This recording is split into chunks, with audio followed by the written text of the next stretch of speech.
கற்பனை என்றாலும் கற்சிலை என்றாலும் கந்தனே உன்னை மறவேன். முருகா, உன்னை நம்பி தான்ப்பா இருக்கேன். இந்த பாட்டை கேட்டால் பக்தி இல்லாதவங்க கூட பக்தி வந்துடும். என்ன மாதிரி பாட்டியா முருகா? ரொம்ப டல்லாக போயிட்டு இருக்கு பொழப்பு.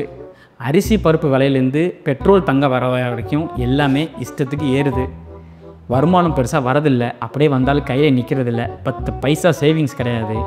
என்ன பண்ணுறதுனே புரியல. எக்கச்சக்க கடனை வாங்கி வச்சுருக்கேன். சரி நிம்மதியாக வெளியில் போகலாம் அப்படின்னா கொலைன்னு எக்கச்சக்க பிரச்சனை இருக்குது. பழனிக்கு வரதா வேண்டிக்கிட்டேன், வர முடியல. அடுத்த மாதம் 1ஆம் தேதி ஆனவுடனே உன் சன்னிதியில் எல்லாரும் வந்து விழுந்துடுறோம். முருகா முருகா முருகா. வெற்றிவேல் முருகனுக்கு எதுக்கு கவலைப்படுறீங்க? நாங்கள் பஸ்ஸு வச்சு இட்டு போகிறோம். ஆனால் யாருண்ணே நீங்கள்? ஊர் ஃபுல்லாக விசாரிச்சோம்ப்பா, நீ தான் பெரிய முருக பக்தராமே. நம்ம மதுரையில் நடக்கிற முருக பக்தர் மாநாட்டுக்கு உங்கள்கிட்ட அப்படியே தகவலையும் சொல்லிட்டு டொனேஷன் வாங்கிட்டு போகலான்னு வந்திருக்கேன். மதுரையில் முருக பக்தர் மாநாடா? அது எதுக்கு நடத்துகிறாங்கன்னு தெரியலையே. அட என்னப்பா நீனு, நம்ம தமிழ் கடவுள் முருகரை தமிழ் ஃபுல்லாக பெருமையாக பரப்ப வேணாமா? முருகன் நல்லா தான் இருக்காரு, நம்ம தான் நாசமாக போயிருக்கோம். அவர் பெருமையை பரப்புறன்னு ஒரு கூட்டம் சுற்றிட்டு இருக்காங்களே, யார் இவங்க? அண்ணே கொஞ்சம் மூஞ்ச காட்டுங்கண்ணே. மூஞ்ச எங்கேயோ பார்த்த மாதிரி இருக்கு.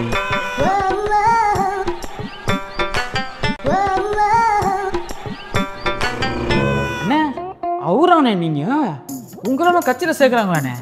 எந்த கட்சியில் இருக்கீங்க நீங்கள்? என்ன லந்தா, நாங்களாம் கட்சி வரக்கூடாதா? என் கட்சி பேர் தெரியுமா? பாரதிய கலவர கட்சி. சரி அது இருக்கட்டும், நீ போய் டொனேஷன் எடுத்துட்டு வா. டொனேஷன் எவ்வளோ? 10 ரூபாயா 20 ரூபாயாண்ணே? 10 ரூபாயா? 10,000 எடுத்துட்டு வாடா. 10,000 ரூபாயா? 10,000 ரூபா தான் என் பிரச்சனையே முடிஞ்சிடும். 10,000 கொடுத்து நான் முருகனை பார்க்குறது நான் வெயிட் ஆகிட்டு கேலண்டரில் இருக்கும். முருகனை பார்த்தே கொண்டு ஏண்டா டேய், எங்கள் பாரத பிரதமரை பார்த்தா ட்ரம்ப்பே பயப்படுறாரு. உனக்கு என்ன ஆனா? முருகா என்னடா இங்கே இணையமைச்சர் பேரை சொல்லி கூப்பிடுறா? அந்த முருகன் இல்லையா? இந்த முருகனை சொன்னியா? அந்த முருகன் வரனால கூப்பிடுறா. முருகா கண்ணே இல்லையா உனக்கு? ஐயா யாரையா நீங்க? அற்ப மானிடா தினேஷ், நீ தானே என்னை கூப்பிட்டாய்? ஆமாம் தினேஷ் என் பேர் தான். வந்திருக்குது முருகன் தான் போலையே. முருகா ஒரு டவுட்டு, உன்னை படத்துலையும் கேலண்டர்லையும் வெள்ளையாக தானே வச்சுருப்பாங்க, ஏன் இவ்வளோ கருப்பாக இருக்கு? என்னுடைய ஒரிஜினல் நிறமே இதுதான். வெள்ளையாக காட்டுறதெல்லாம் இவனை மாதிரி சரிகாரர்கள் செஞ்ச வேலை. சரி முருகா, ஏதோ ஒன்று சரியான நேரத்தில் என்னை வந்து காப்பாற்றினேன். இல்லைனா இவன் என்னை அடிச்சே கொண்டிருப்பான். உன்னை மட்டும் இல்லை, தமிழ்நாட்டையே நான் தான் காக்க போகிறேன். நான் எதுக்காக வந்தேன்னா, தமிழ்நாட்டு மக்களுக்கும் என்னோட பக்தர்களுக்கும் ஒரு செய்தி சொல்ல வந்திருக்கேன். முருகனா உண்மையாக ஆரம்பிச்சோன்னா யாரும் நம்புவானே? காம்பல் பண்ணிட்டு வாயில் வேலை விட்டு ஆட்டணும்னா அப்படியே வாய் 2ஆ கீச்சுக்கும் போகும்போக்கு. என் பேர் சொல்லி காசு அடிக்கும் போதெல்லாம் ஜாலியாக இருக்குது. இப்போ என்னை கிண்டல் பண்ணுறீங்களா? என்ன முருகா திடீர்னு இப்படி பேசிட்டு? சும்மா இரு தினேஷ், இவனை மாதிரி ஆட்கள் எல்லாம் இப்படி தான் செய்ய வேண்டும். டேய் வாடா, உங்களுக்கு என்னடா திடீர்னு என் மேலே இவ்வளோ பாசம்? எங்கேருந்துடா வந்தது இவ்வளோ பக்தி? தமிழ்நாட்டு மக்கள் எல்லாருக்குமே ஒரு முக்கியமான விஷயத்த சொல்லிக்கிறேன்.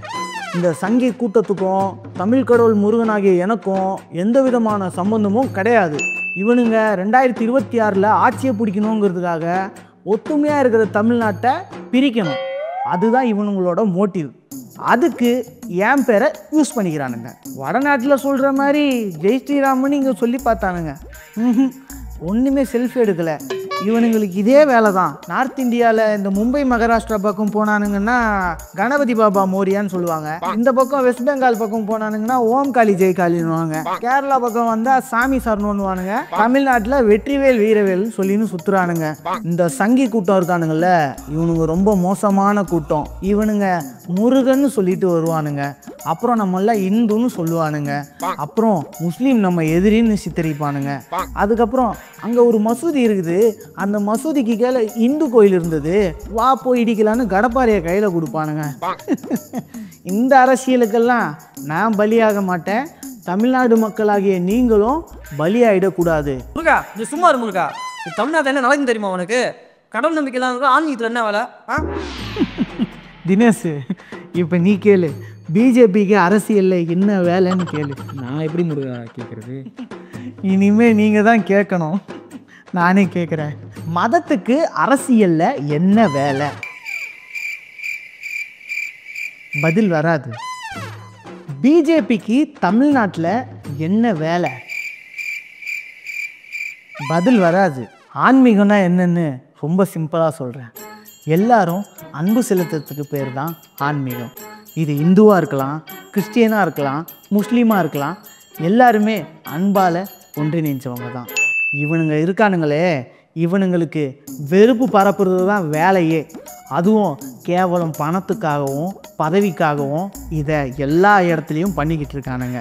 இன்னமும் ஒரு சாதிக்காரங்க தான் கோயில் கருவறைக்குள்ளே போகணும்னு இவனுங்க சொல்லிகிட்டு இருக்கானுங்க. நாங்கள் சொல்லலை, அதை நம்பாதீங்க. எல்லாரும் சமங்கிறது தான் உண்மையான ஆன்மீகம். அந்த சமத்துவத்துக்காக உண்மையாக போராடுறாங்கல்ல, அவங்க தான் உண்மையான ஆன்மீகவாதிகள். தமிழ்நாட்டுக்கு தமிழ் கடவுள் முருகன் நான் இருக்கேன், வள்ளுவர் இருக்காரு, வள்ளலார் இருக்காரு. இவனுங்க யாரா ஜோக்கர்ஸு? நாங்கள் சொல்லித்தராத ஆன்மீகத்தையும் அன்பையுமாடா நீங்கள் சொல்லித்தர போகிறீங்க? Ready rascals. இந்தியாவில் தமிழ்நாட்டில் அவ்வளோ பிரச்சனை இருக்குது. இவனுங்களும் இவங்க ஜியும் வந்து ஒரு எட்டு பார்க்கறது கிடையாது. மக்களுக்கு அவ்வளோ பிரச்சனை இருக்குது. அவங்க டெய்லி வந்து அவ்வளோ கம்ப்ளைண்ட்ஸை முன்வைக்கிறாங்க. இவங்களோட ஆட்சியையும் இவங்களோட ஜியும் அவ்வளோ மோசமாக திட்டுறாங்க, காதில் கேட்கவே முடியல. அவ்வளோ மோசமாக வச்சுக்கிட்டு காய்கறி விலை ஏறிச்சு, பெட்ரோல் விலை ஏறிச்சு, அரிசி பருப்பு டீசலு கேஸுன்னு சொல்லி எல்லாத்தையும் ஏற்றி வச்சுருக்காங்க. அது மட்டும் இல்லாமல் ஜிஎஸ்டின்னு போட்டு ஒன்று காலி பண்ணிட்டாங்க. சிஏ, என்ஆர்சி, என்பிஆர், வக்ஃபுன்னு சொல்லிட்டு அவ்வளோ மோசமான சட்டங்கள். ஏண்டா ஒன்று கேட்குற, நீ பெட்ரோல் போட்டு தானே வண்டி ஓட்டுற, இல்லை மாட்டு கோமியத்தை போட்டு வண்டி ஓட்டுறியா? ரெடி ராஸ்கல், எப்படா பொழைக்கிறீங்க?